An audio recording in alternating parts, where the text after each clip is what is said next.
તો 5.5 ઇંચ વરસાદથી મહેસાણાનું કડી જળબંબાકાર થયું છે। 5.5 ઇંચ જેટલો વરસાદ ખાબક્યો। કડીના અલગ અલગ વિસ્તારો જળમગ્ન થઈ ચૂક્યા છે।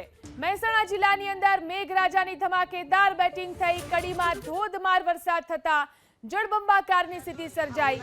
2 કલાકમાં જ 2.5 ઇંચ વરસાદથી અનેક વિસ્તારોમાં પાણી ભરાઈ ગયા।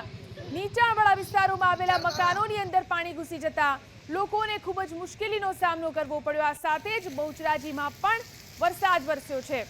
રસ્તા પર નદીઓ વહેતી હોય તે પ્રકારના દ્રશ્યો જોવા મળી રહ્યા છે। મહેસાણા જિલ્લાની અંદર જે રીતે વરસાદ થયો, 5.5 ઇંચ વરસાદથી મહેસાણાનું કડી જળબંબાકાર થઈ ચૂક્યું છે।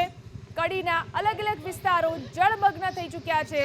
જોઈ શકાય છે આ દ્રશ્યોની અંદર કડીના વિસ્તારો છે કે જ્યાં લોકોના ઘરની અંદર પણ વરસાદી પાણી ઘૂસી ચૂક્યા છે। નીચાણવાળા વિસ્તારોની અંદર લોકોના ઘર સુધી પાણી આવ્યું।